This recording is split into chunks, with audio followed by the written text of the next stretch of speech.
Je suis ravi de plonger dans un sujet qui occupe une place spéciale dans mon cœur. Vous trouvez-vous en train de lutter pour surmonter vos limites? Peut-être avez-vous l'impression de toujours rencontrer un mur, incapable d'atteindre votre plein potentiel. Eh bien, mes amis, vous n'êtes pas seuls. J'ai rencontré d'innombrables personnes confrontées aux mêmes défis, se sentant coincées à la fois dans leur vie personnelle et professionnelle. Mais ne craignez rien, car dans le message d'aujourd'hui, je vais partager avec vous 5 façons puissantes de vous défier et de surmonter ces limites. Ce sont des stratégies que j'ai personnellement utilisées, en témoignant de résultats incroyables.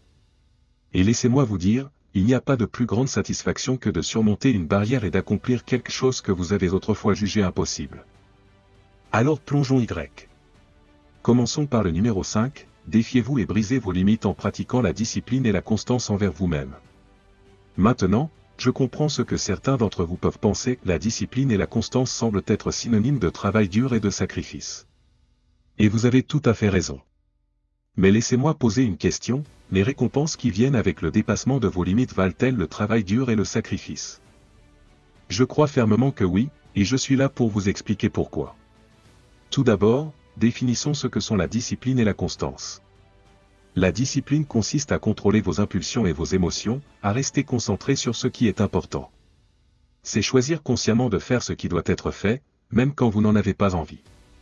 La constance, quant à elle, consiste à faire quelque chose de manière répétée sans faille. C'est établir une habitude et s'y tenir jour après jour. Maintenant, pourquoi la discipline et la constance sont-elles si cruciales quand il s'agit de se défier et de briser ses limites? Eh bien, laissez-moi vous dire que tout commence par votre état d'esprit. Votre état d'esprit est la base de tout ce que vous faites dans la vie. C'est la lentille à travers laquelle vous voyez le monde et le filtre à travers lequel vous interprétez vos expériences. Et si vous avez un état d'esprit faible, vous céderez facilement à vos impulsions et émotions, luttant pour rester constant. Mais si vous avez un état d'esprit fort, alimenté par la discipline et la constance, vous aurez la force mentale de surmonter n'importe quel défi et de briser vos limites. La discipline et la constance vont de pair. Quand vous avez de la discipline, vous pouvez rester constant. Et quand vous êtes constant, vous renforcez votre discipline. C'est un cycle puissant qui mène au succès. Maintenant, je veux partager avec vous 3 façons de pratiquer la discipline et la constance pour vous défier et briser vos limites. La première façon est de fixer des objectifs clairs et spécifiques. Sans un objectif clair en tête, il est facile de s'égarer et de perdre le focus. Mais lorsque vous avez un objectif spécifique, vous avez quelque chose vers quoi travailler, ce qui rend plus facile de rester discipliné et constant.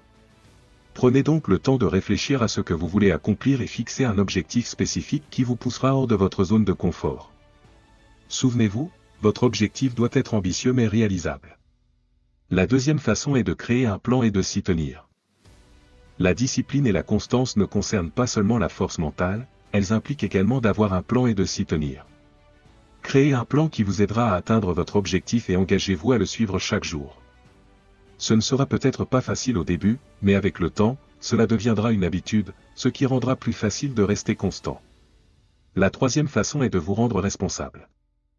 Il est facile de trouver des excuses et de justifier pourquoi nous n'avons pas fait quelque chose. Mais lorsque vous vous rendez responsable, vous prenez la responsabilité de vos actions et de vos résultats. Trouvez quelqu'un qui puisse vous rendre responsable, que ce soit un ami, un mentor ou un coach. Partagez vos objectifs et votre plan avec eux, et demandez-leur de vous suivre régulièrement. Cela vous aidera non seulement à rester discipliné et constant, mais aussi à obtenir le soutien et la motivation dont vous avez besoin pour continuer. Lorsque vous regardez en arrière sur votre vie, vous ne voulez avoir aucun regret. Vous voulez savoir que vous avez donné le meilleur de vous-même et vous êtes défié pour briser vos limites. Et la seule façon de le faire est de pratiquer la discipline et la constance envers vous-même. Ce qui nous amène au numéro 4, défiez-vous et brisez vos limites en embrassant l'échec et en en tirant des leçons. Maintenant, je sais ce que vous pouvez penser, l'échec n'est pas quelque chose que nous voulons embrasser. Cela apporte des sentiments de déception, de frustration et même de honte. Mais je suis là pour vous dire que l'échec n'est pas quelque chose à craindre, au contraire. C'est quelque chose à embrasser et à apprendre. Vous voyez, l'échec n'est pas l'opposé du succès, c'est une partie du voyage. C'est à travers l'échec que nous apprenons, grandissons et finalement atteignons nos objectifs. Pensez Y, chaque personne réussie que vous connaissez a connu l'échec à un moment de sa vie. Michael Jordan a été écarté de son équipe de basketball au lycée, Oprah Winfrey a été licenciée de son premier emploi en tant qu'animatrice de télévision. Et Walt Disney s'est vu dire qu'il manquait de créativité et d'imagination. Mais ont-ils laissé l'échec les arrêter? Non, ils l'ont utilisé comme carburant pour se pousser plus loin et réaliser leurs rêves. Alors, comment pouvons-nous embrasser l'échec et l'utiliser pour nous défier et briser nos limites? La première étape est de changer notre état d'esprit. Au lieu de considérer l'échec comme quelque chose de négatif, voyez-le comme une opportunité pour apprendre et s'améliorer. Comme l'a dit Thomas Edison, je n'ai pas échoué. J'ai simplement trouvé 10 000 façons qui ne fonctionnent pas. Chaque échec nous rapproche un peu plus du succès, tant que nous sommes prêts à en tirer des leçons. La prochaine étape est de prendre la responsabilité de nos échecs. Il est facile de blâmer les autres ou de trouver des excuses à nos lacunes. Mais la véritable croissance et le véritable progrès viennent du fait d'assumer nos erreurs. Le succès a de nombreux pères, mais l'échec est un orphelin. N'ayez pas peur de prendre la responsabilité de vos échecs, car c'est grâce à cette responsabilité que nous pouvons vraiment apprendre et nous améliorer. Une autre façon d'embrasser l'échec est de le voir comme une opportunité d'apprentissage. Lorsque nous échouons, nous sommes obligés de réfléchir à ce qui n'a pas fonctionné et à comment nous pouvons faire mieux la prochaine fois. Cette introspection est cruciale pour la croissance personnelle et le développement.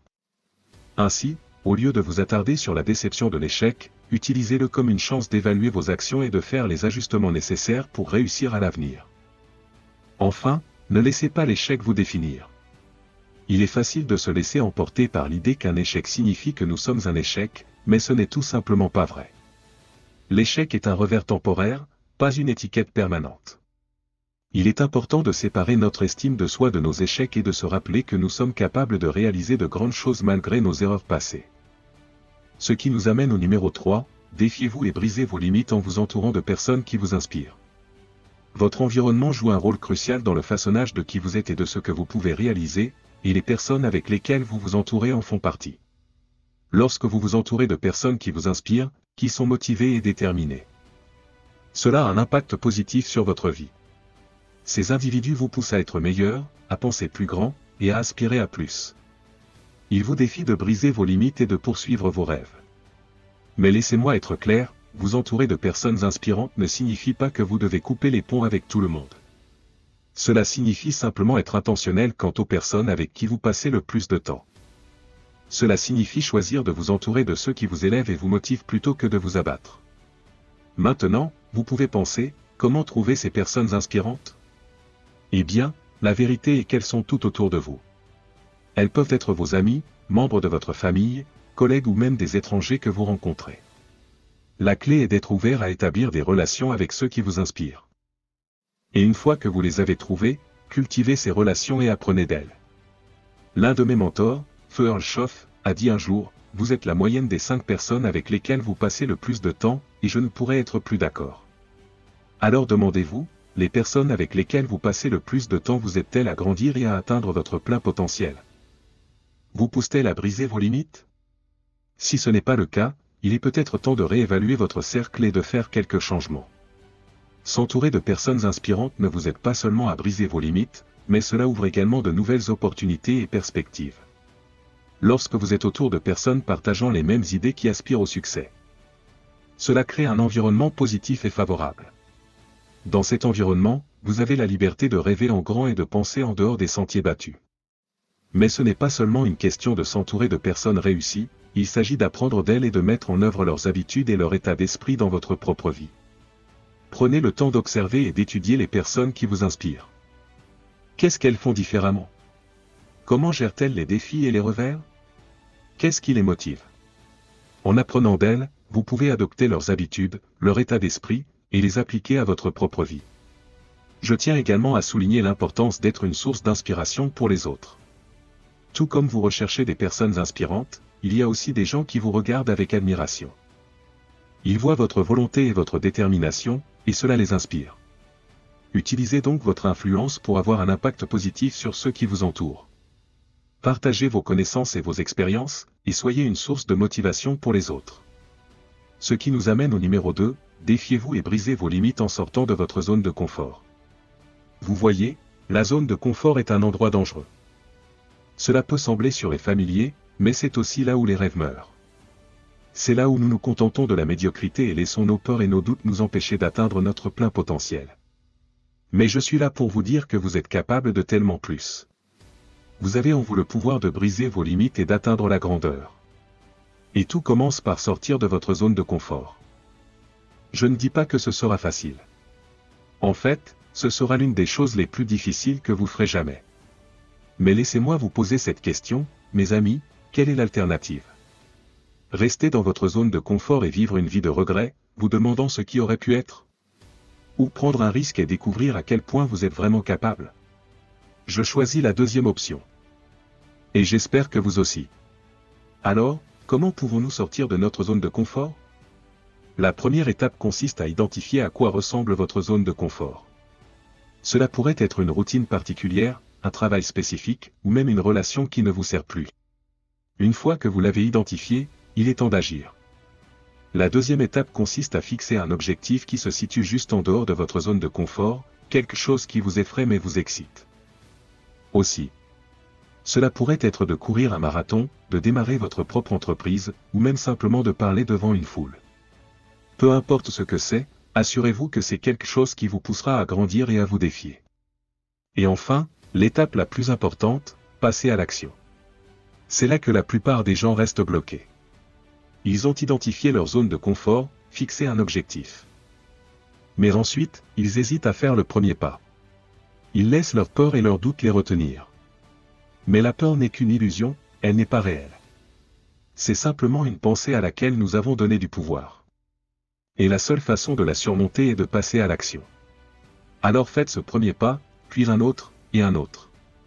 Avant de vous en rendre compte, vous aurez brisé vos limites et atteint ce que vous pensiez autrefois être impossible.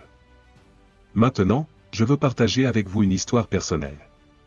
Quand je commençais tout juste ma carrière, j'avais une peur panique de parler en public. L'idée de me tenir devant une foule et de prononcer un discours me faisait transpirer à grosses gouttes. Mais je savais que si je voulais atteindre mes objectifs et avoir un impact, je devais surmonter cette peur. Alors j'ai commencé petit. J'ai rejoint un club Toastmaster local et j'ai pratiqué parler devant un petit groupe. Et ensuite, j'ai progressivement augmenté la taille de l'audience. Ce n'était pas facile, mais à chaque discours, je devenais plus confiant et plus à l'aise en sortant de ma zone de confort.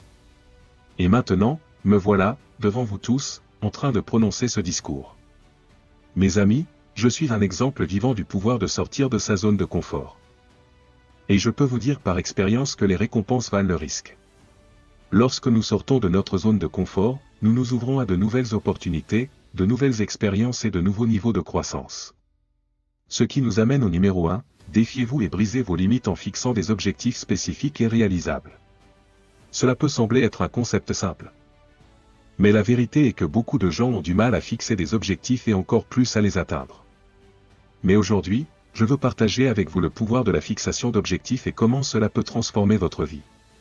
Tout d'abord, parlons de l'importance de fixer des objectifs spécifiques. Un objectif sensible spécifique, c'est comme essayer de toucher une cible les yeux bandés. Vous pourriez vous en approcher, mais vous ne toucherez jamais la cible. Des objectifs spécifiques vous donnent une direction claire et une destination claire. Ils vous permettent de concentrer votre énergie et vos efforts vers un résultat spécifique. Alors je vous mets au défi de réfléchir à ce que vous voulez vraiment dans la vie.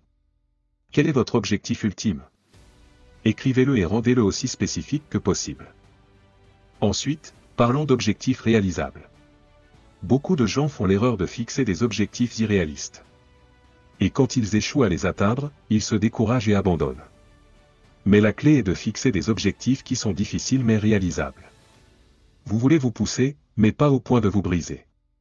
Rappelez-vous, le succès est un voyage, pas un sprint. Donc fixez des objectifs réalisables qui vous pousseront hors de votre zone de confort et vous aideront à grandir. Maintenant, fixer des objectifs n'est que la première étape. Le véritable défi vient dans leur réalisation. Et c'est là que la plupart des gens abandonnent. Ils sont submergés par les obstacles et les limitations qui se présentent à eux. Mais je veux vous dire que ces défis ne sont pas faits pour vous arrêter. Ils sont faits pour vous renforcer. Ils sont faits pour vous rendre meilleur, plus fort et plus résilient. Lorsque vous fixez des objectifs spécifiques et réalisables, vous créez essentiellement une feuille de route pour le succès. Et tout comme tout voyage, il y aura des obstacles sur la route. Mais la clé est de rester engagé envers vos objectifs et de continuer à avancer, quoi qu'il arrive. Rappelez-vous, le succès ne consiste pas à éviter les défis. C'est à les surmonter. Alors comment briser vos limites et atteindre vos objectifs? Premièrement, vous devez avoir un désir ardent de succès. Vous devez le vouloir plus que tout. Ce désir alimentera votre motivation et votre détermination à continuer quand les choses se compliqueront. Deuxièmement, vous devez avoir un état d'esprit fort. Vos pensées et vos croyances sont puissantes. Si vous croyez que vous pouvez atteindre vos objectifs, alors vous le ferez. Mais si vous doutez de vous-même et de vos capacités, alors vous vous préparez à l'échec. Cultivez donc un état d'esprit positif et résilient qui vous aidera à surmonter tout obstacle. Enfin, vous devez passer à l'action. Des objectifs sans action ne sont que des rêves. Vous devez être prêt à travailler, à faire des sacrifices et à prendre des risques. Le succès ne vient pas facilement, mais il en vaut la peine. Alors prenez une action constante envers vos objectifs et ne renoncez jamais. Je veux vous laisser avec cette citation de Zig Ziglar: si vous ne visez rien, vous atteindrez toujours ce rien. Alors je vous mets au défi de fixer des objectifs spécifiques et réalisables, de vous défier et de briser vos limites. Le pouvoir de transformer votre vie est entre vos mains. Êtes-vous prêt à passer à l'action et à réaliser vos rêves? Je crois en vous. Maintenant, c'est à vous de croire en vous-même. Merci.